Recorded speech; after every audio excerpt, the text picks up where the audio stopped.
კითხვები არის 4 ოქტომბერთან დაკავშირებით. და აქედანაც აპირებენ ბიჭები და ვიცი რომ ევროპიდანაც აპირებენ ბევრი წამოსვლას 4-ში და აპირებენ რომ წინა ხაზზე დადგნენ და რა შეიცვალა? ფეხის ნაბიჯზე აღარ ენდობიან მათთან მებრძოლებს. იმიტომ რომ სისტემა ამ პირად შემადგენლობაზე დგას, როცა რეჟიმი გადაწყვეტს, რომ შენ ბოთლი კი არა, შეიძლება ტაფა ჩაგარტყან თავში და ეს უნდა აიტანო. ამას ხედავთ ახლა?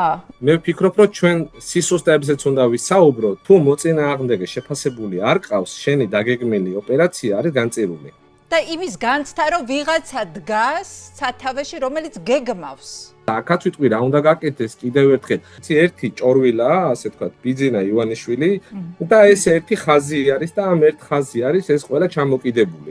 ესეც ხო სისუსტეა იმ თვალსაზრისით, რომ ეს თავი რომ მოძვრეს. და ის ხალხი, რომელიც ხარაზიშვილის მზეს ფიცულობდნენ, დაბრუნდნენ ახლა უკან ისევე გედედში, გარკვეული ნაწილი და აი რა გვექნა რა, ანუ ახლა ხარაზიშვილს აგინებენ. თუ ამ კაცს ასე ექცევიან, ჩვენ როგორ მოგვექცევიან? ენატანიაობის ის იყო, ესე თქვათ, რიგი იდგა მეფის კარზე. ლევან ხაბეიშვილის და დავით კაცარავას სცენის კადრები გადაღებული არის და ეს კადრები ნანახი აქვს საპარლამენტო უმრავლესობის თითქმის ყველა წევრს. ჩვენ როდის ვნახავთ?